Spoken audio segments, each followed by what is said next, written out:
not being able to go in. Maybe this is going to work out. Top onto the Rift.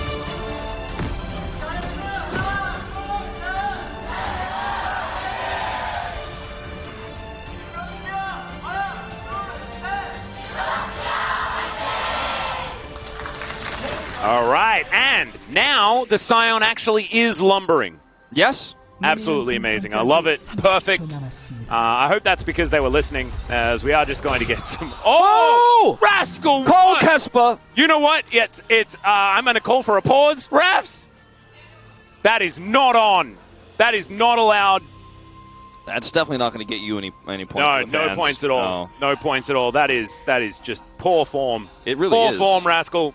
Like, I mean, we're kind of joking, but I'm also kind of like, that's pretty messed up. Like actually, legitimately, it's actually considered in poor form. Yeah. But because he only did one auto, and the Scions will be able to passively regen that, it won't ultimately amount to anything. His entire bone plating was obliterated. Yeah, you can see it's on cooldown right there, just above the health bar. He'll get it back before they exchange in lane. Yeah, red card though. Still red card in my opinion. Could have been worse. If he did 2, I'm like, that's it. I'm walking off. We're out of here. Well, Canyon going to be starting on his Raptors. Gets a Q for his trouble there from Canna. Who will then return towards that top side with a Jax waiting in the tri-brush. Wanted to see whether he goes the short way. Now, be the case. There is a lot of power in the early levels here for Kroko on this Nautilus because he can make a massive impact even in the mid lane, for example, or topside with his ability to root with his passive. He has CC kind of on lock pre-6, whereas Canyon does not. So if they duel as in a 1v1, obviously the Wukong can win out on that exchange in the early game with his resistances and his damage that he has.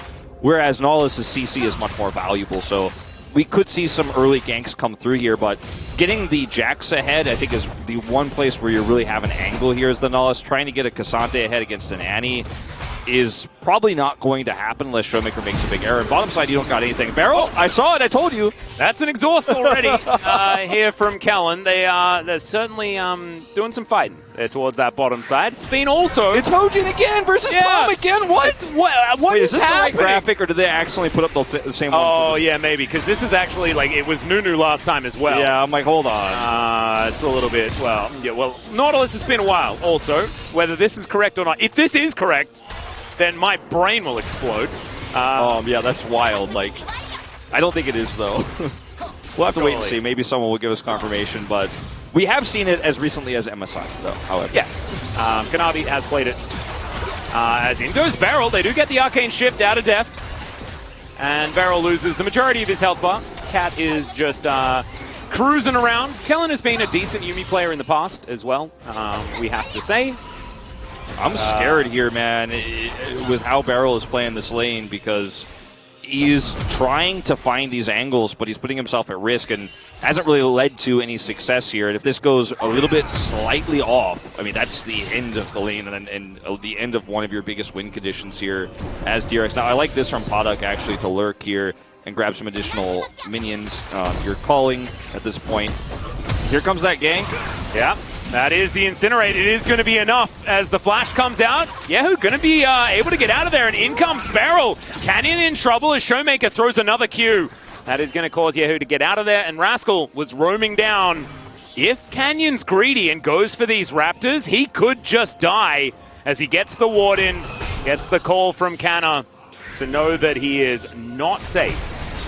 Well, I think this could have been coordinated a little bit better for DRX, but ultimately it is still going to be a pretty big win here to deny those Raptors and push Showmaker under turret here, losing a lot of cryo right now. So notice that Yehu is coming down to the bottom lane as well and getting some additional vision here for this upcoming Drake fight here once that does spawn.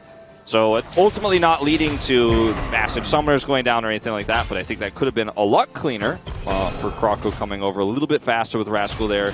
Now looking for the opportunity to get that Jax. So this is what I was talking about Nautilus. Early game, look for those ganks pre-6 where Wukong can't fight you as well. Get that Jax ahead.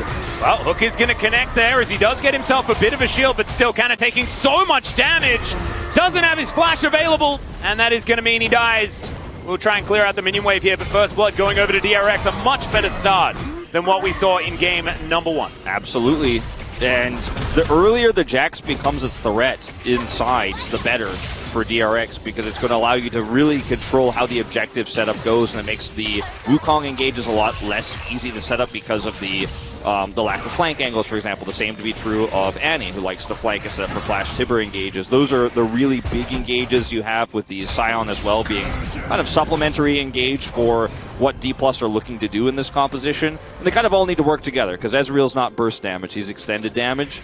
So getting this Jax ahead means that he can now try to further get some plates and, you know, proxy minions. And Kana much less comfortable than he was. Yeah. He's underneath that turret now, looking to see what he can get done, as Canyon avoiding the grand entrance really nicely there. Skellen finds a prowling projectile. Hasn't exactly been the greatest with those so far, so good to see them hitting. As speaking of hitting, Croco lands the dredge line. Nothing really going to come of it. As Tibbers has made his way out onto the rift here. Just chilling in the mid lane. Well, not chilling, I guess he's a fiery bear, but still, you understood what I was trying to say. Yeah, Tibbers got like one of his patches is like Tibbers' version of a tattoo, where it's just like a little quilt patch on his body that says like "First Strike for Life." Did he patch on those patches? Yeah, he patched on those patches. Oh, excellent. Absolutely fantastic stuff. Only 26K. Speaking of Pog State, which we were referencing, we're going to be filming an episode this evening. Should be coming out next week. Yeah, early next next week. Ready for it. Yeah, we're gonna look to overreact to some games. So obviously, D+ here, best team in the league. But we'll definitely be having some discussions, about them. Yep. Certainly, some things will be spoken about. Showmaker moving down here. Canyon says thanks for the leash on this Chemtech Drake, and Croco is just going to vacate the area. Some brute force coming in here for D+ as the Jax making his way back towards that top lane.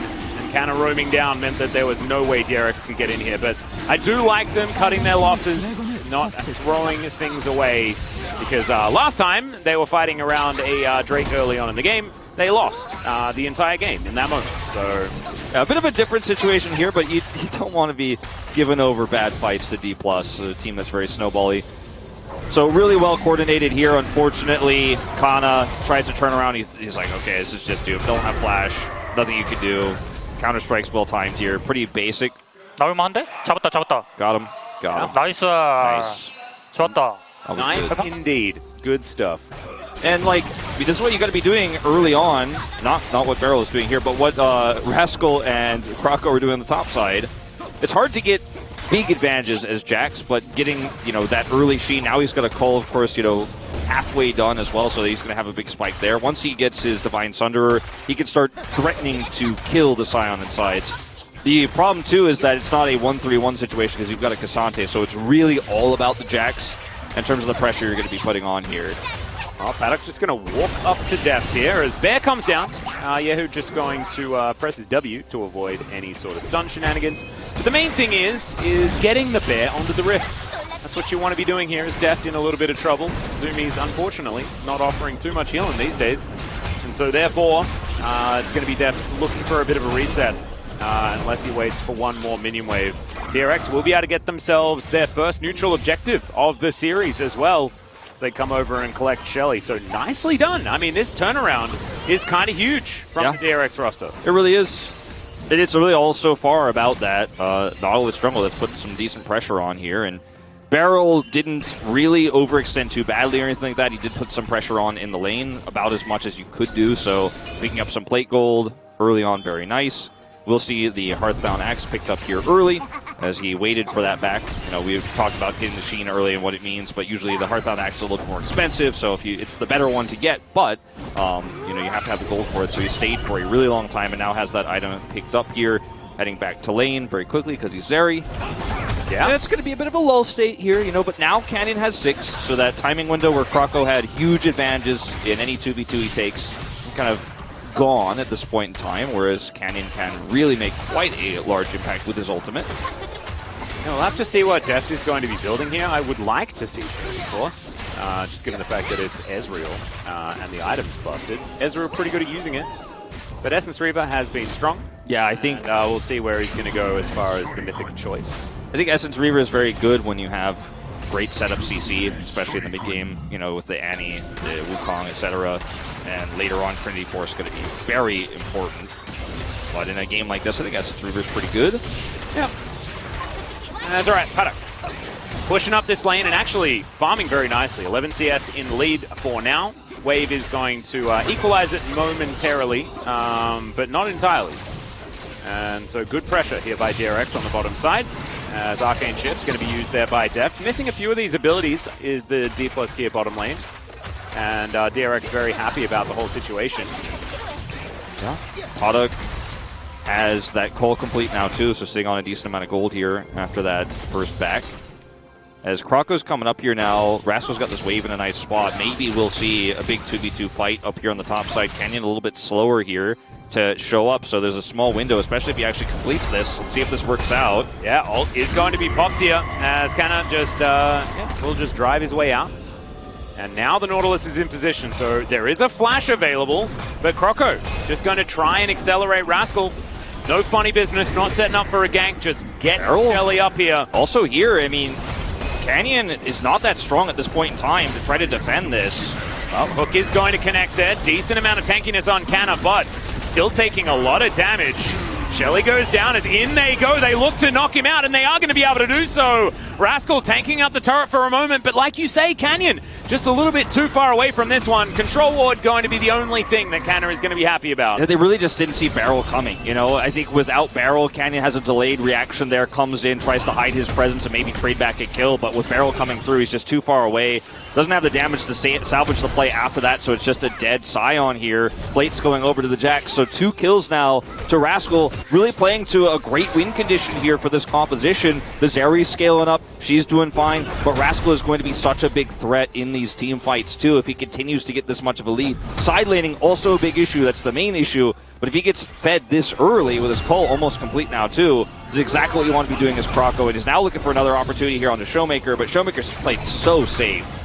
Oh yeah, just playing back, presses W, gets a cheeky little stun onto Yehu there as well, but otherwise not too much going to be happening as Barrel meets his ex-teammate here in the river, is going to be able to grand exit his way out. As Canna hasn't actually been too deterred as far as just straight-up laning is concerned. Does have his Sunfire Cape now completed. Talked to Orcs about it, best item in the universe. So he's going to be sitting pretty. And he's Scion. He always does his job. So the 0-2 not going to be the worst. However, the money going into the hands of DRX with a Jax and Zeri composition is certainly good news, because as the game goes later and later, they're not going to be too worried about DRX's composition, I don't think, just with the fact that they do have all of this late game insurance themselves. Look at the 1,000 gold lead. I mean, that's really what this game is all about. Obviously, Zeri picking up the Cole gold as well, so she has that advantage over Deft because of it, plus the 2 plates. That's really where that gold lead is sitting. So Paddock is significantly ahead, but as you say, it doesn't matter necessarily. It's really about how the team fights go and how well you can play around the setup here, because D+ definitely have way better engage. So Paddock is going to have to weather all of that. And he does have Cleanse, which is quite critical for him to be able to escape. Rascal here, he was pushed out of lane because he didn't teleport yet. Now he has teleported back. Now he's proxying minions again. If he can actually get some additional plate gold here, only 30 seconds to go on that, so it seems unlikely. I mean, this is basically about as well as it could have gone for the Jax. Yeah, no, it's absolutely fantastic. This is a completely new DRX in this particular game, and just shows the power of intelligent drafting in game number 1. Not something that D+ Kia are able to rely on here for this one. Gonna have to win an honest game of League of Legends. The question becomes now, how much will these 2 early Drakes that D+ picked up really affect things? Because for DRX, they do have the side lane win condition in Rascal, but it is going to be tougher to use because you're not the one who's sitting on a 2 Drake advantage. You will have to come and meet D+ for these fights because Hextech is so important for both of these teams. Crazy strong for both teams, but D+ having the 2 Drake lead, you know, their threat is so much more lethal. It's so much more, it's going to be happening so much faster. So DRX will have to start opting into these fights. So it won't just be a Jax kind of AFK in the side while they slowly try to push mid-turret. Yeah, as now a potential fight going to be breaking out as Barrel moving in. Canyon will find him, and Kroko's going to lose interest in the whole situation. Extendo Beam misses onto Deft there as Kroko looks to Shirley. Second Herald available. They are set up for this. Showmaker does have teleport. We'll see if he wants to use it here to commit for the contest. Yeah, priority in the hands of Rascal, though. He can roam down that river a little bit earlier. Canna can obviously get there if Rascal commits too quickly. And the Lumberjack going to get into position. Teleport through from Showmaker. Beryl off to the side, looking for that flank angle as in goes Canyon. Will find the Cyclone as there's the final chapter. Beryl gets into the backline as Deft is knocked up into the air. No one to die just yet, but oh, it's a big engage from who gets himself out of there as well as Paddock. Can he find the angle? Rascal finds one, but he is going to be taken down, and Ezreal starting to pop up in the fight, but it's Zeri that takes him out. Paddock trying to get the work done as Canyon is still alive. Canna gets taken down though, and now the zombie form is looking for the Jet Set Radio Zeri. She will be able to get herself out of there as now Canyon. Oh, no prowling projectile to be found. And it's a 1-5 for D plus Kia, but man, they had to work for it. They really did, and a lot of money picked up here for the Zeri, and you can just see how this composition can work, especially if Canyon's Cyclone isn't hitting the critical targets like he wants it to be. He's got a Yuumi on his back here, and as this Herald gets low, teleport comes through from Yehu, and then the engage here from Canyon, he's not hitting Paddock critically here, so Paddock has so much free space here. The ultimate is fantastic, and the bounce damage that he puts off in this fight is just unrivaled. And you know, Tibbers is trying to hit a Jax. Rascal is so strong at this point in time that he's basically alone, this massive front line. Look at that follow-up engage from Beryl. It looks like just overall coordination a little bit better here for DRX, and Zeri in these mid-game fights is going to be stronger than the Ezreal if she's just untouched, ulting basically the entire team, bouncing that damage through. Kind of an even exchange here when the dust does settle. At the end of the day, DRX still 1,000 gold ahead, but look at the damage, tripling the damage of Deft here at this point in time. Ezreal will get stronger as time goes on, and the setup will be better for Deft. You have to hope, if you're a D plus Kia fan, than what happened there. But man, that was a clean fight from DRX, all things considered. No, it was absolutely fantastic, and Croco, absolute hero, landing that dredge line onto Deft, managing to thread the needle to collect the Ezreal there. I think the whole fight looks very different if he doesn't get exactly that ability. So really nicely done there from Croco, and singing Croco's praises is something we haven't been able to do, and I know that it's depressed definitely one of the members of the LCK broadcast more than the others, as of course Chronicler is the leader of the Croco fan club.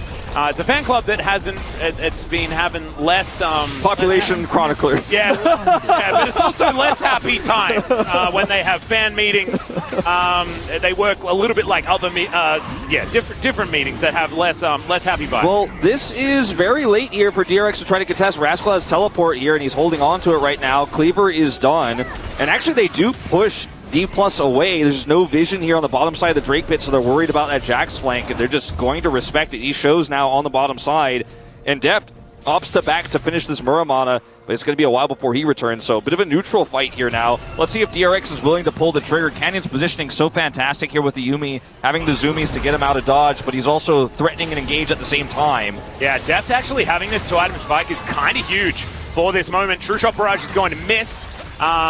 Intentionally, obviously, he doesn't want to give away the fact that he has all of this extra damage. Right, guys?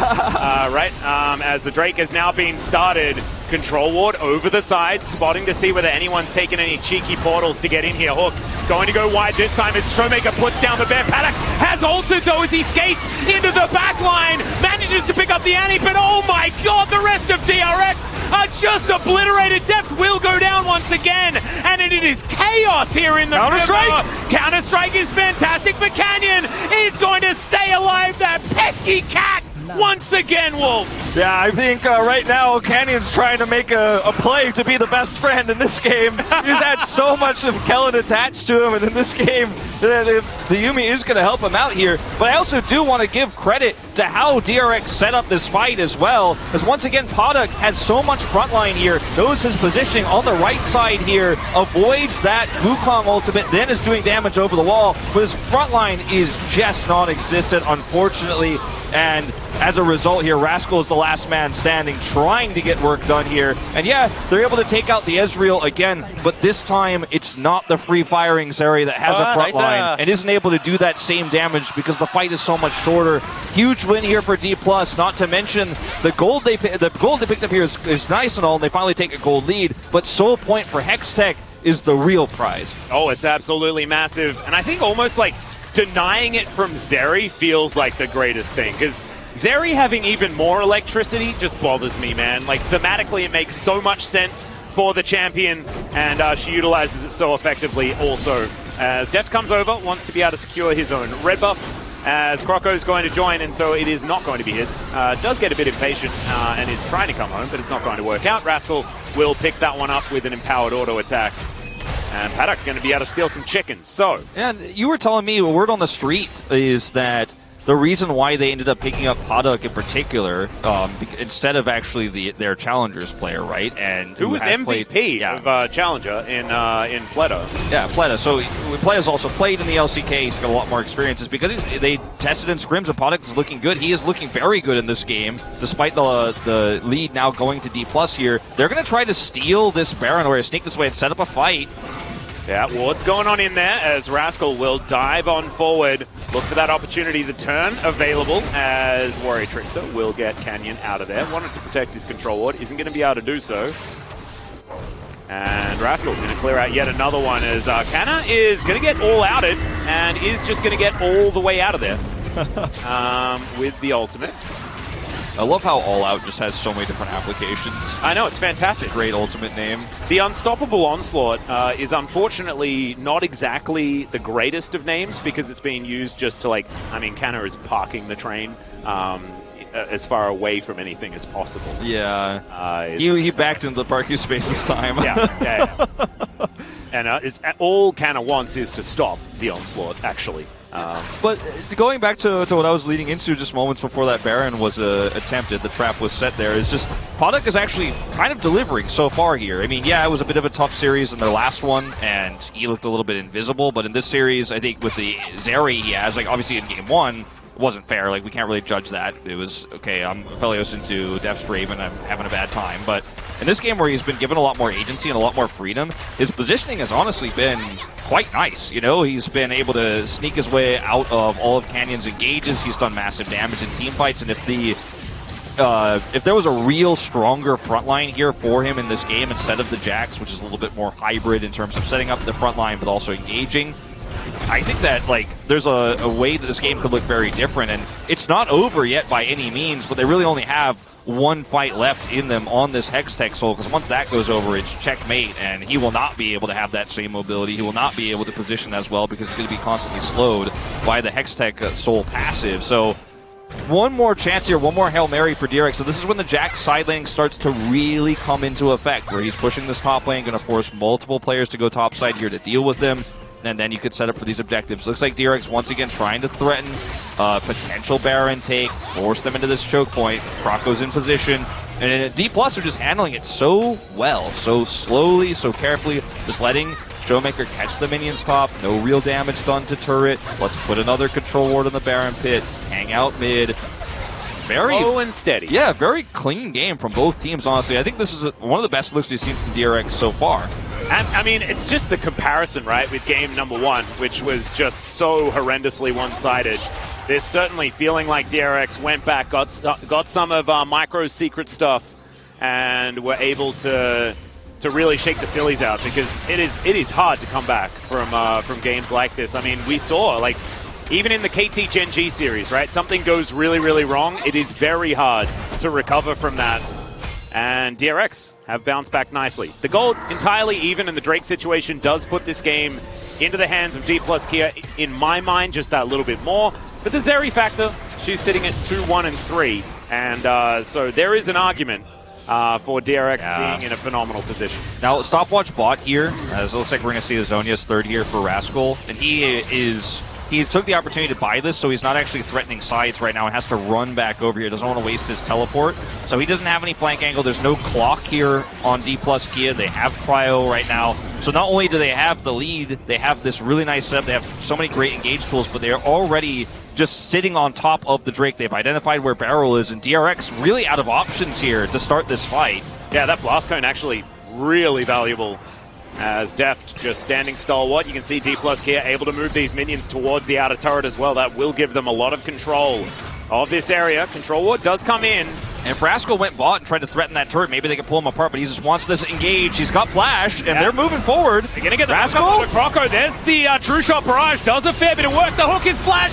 but it's Canna that picks it up. He's happy to tank as much as they would like, but still not able to offer too much damage back. He does have to flash out of there, and D plus Kia now without a few of their tools. Yeah, that was really quite odd, the way that D plus just decided they were going to tunnel there into that brush, knowing that Rascal was on the flank, and Rascal's presence just cut them in half. He has not flashed. He still holds onto the flash here, and is now actually just going to back off. Looks like DRX just, with Kana being able to teleport back in, they're like, we'll try to trade this for a Baron, maybe, but they're not even quick to that. So Rascal is going to get like a turret.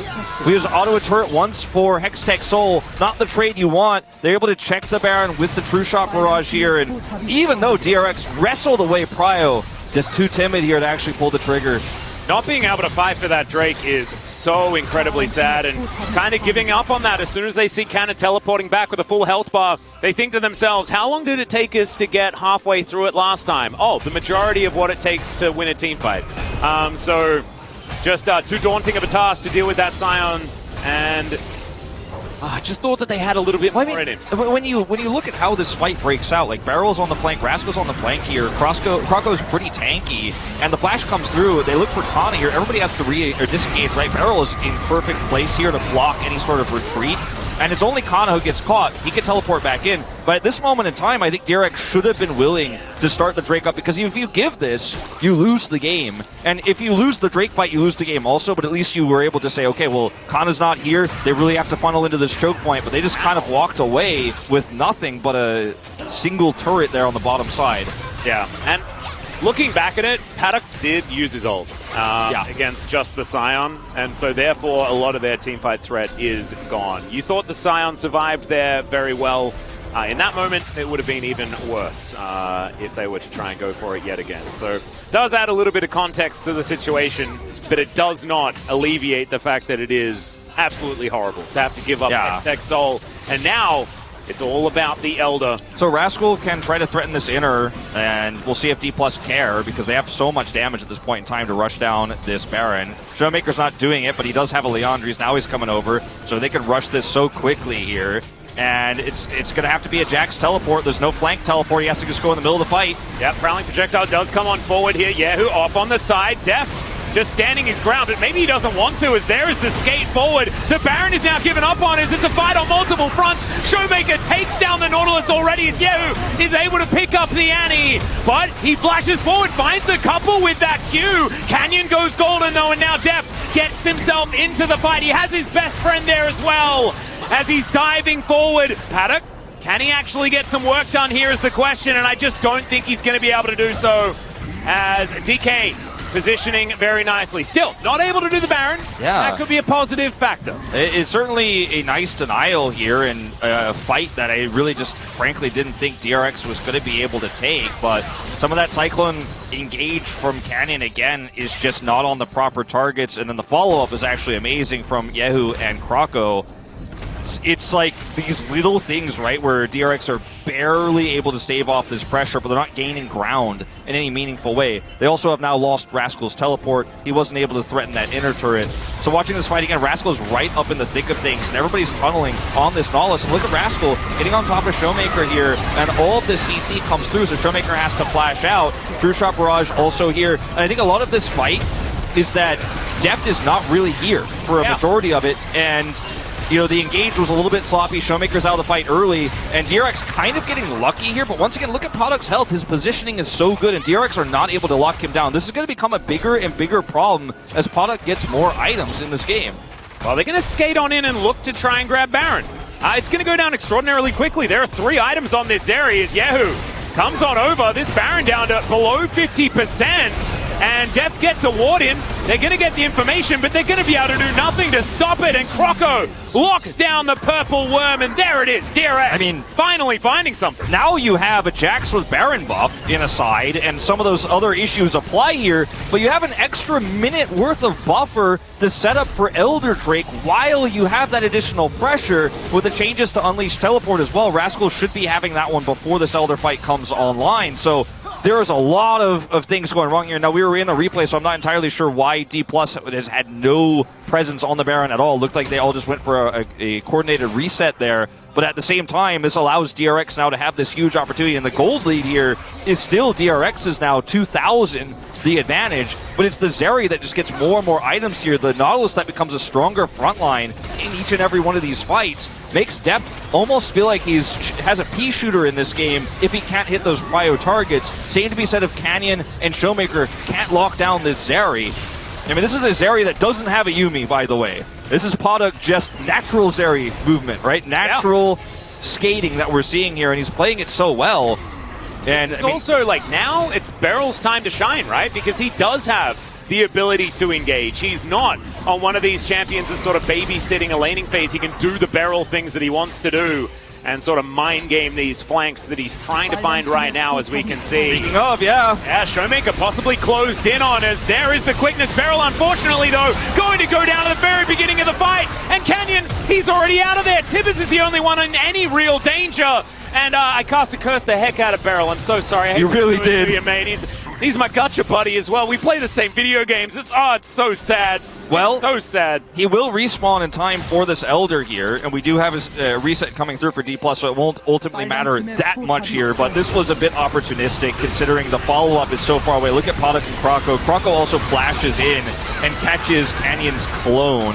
You know, this is really just not ideal. He still has Hex Flash, of course, but that's one of your best engage tools when we go into this Elder fight in 10 seconds here. You also gave up Prio, so we were singing Beryl's praises, his agency here, but the rest of the team was just clearly not on the same page as him, and this ends up being a huge boon for D+ now. Teleport to help guarantee that Prio now, and this is likely the last fight of the game. Well, they're just going to run towards them as Canyon dives forward, puts down his decoy, and says, deal with that for a second, if you don't mind. They're going to say, all right, and they do. And we're not going to see too much of a huge engage just yet. Canyon going forward yet again. Rascal thinking better of engaging onto the Wukong any further. And D+ Kia, they just want to find the misjudged fight here. If DRX ever open themselves up to being engaged on with limited people, then DK will pounce. And you can see they're trying to set up for these moments as Rascal and Beryl both trying to aim for flanks. Now they're looking for that engage. As the rest of the three, it's sort of a divided 3v3 and 2v2. Yeah, Beryl just always on this flank here, but he wants Canyon to ult him. He'd love to see Cyclone used on the side here. Obviously, Showmaker not using any abilities because he wants to have that stun prep. They've got a control word here beautifully to the left side of this Elder Pit. You can see Rascal just trying to keep where he is relatively unknown, as they're actually now going to start this one up. Deft is going to push the mid wave, but he's very far away, and there is a window of time here where DRX, with a good Croco ultimate here, could actually win this fight by getting a single kill. Yep, they do spot Rascal on that flank. Showmaker. Barrage not doing all that much right now as in goes Canna. Will get interrupted as Deft is now in the pit. Yehu taking a lot of damage as Rascal. He wants to find that perfect moment. Mystic shots, though, are starting to land. Rascal has to go in at some point. Well, can he actually find the angle is the question, because Canna is just a brick wall standing in front of them.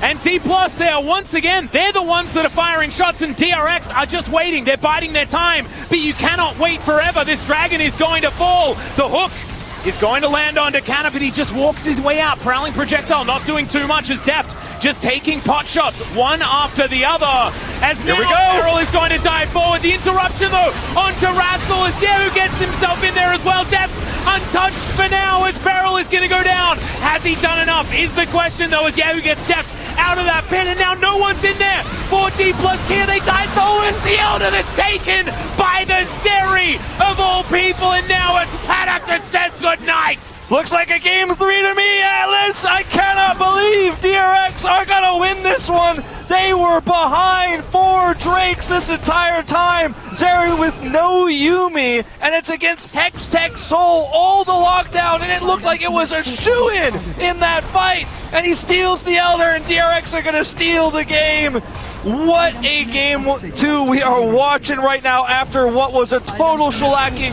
Hardly you could even call game 1 a game, and they are bouncing back here in a huge way. Yep, 4-2-4 on Rascal as well. This guy's Jax, absolutely amazing. That's where it started, and that's where it ends as he throws his lamppost into the Nexus.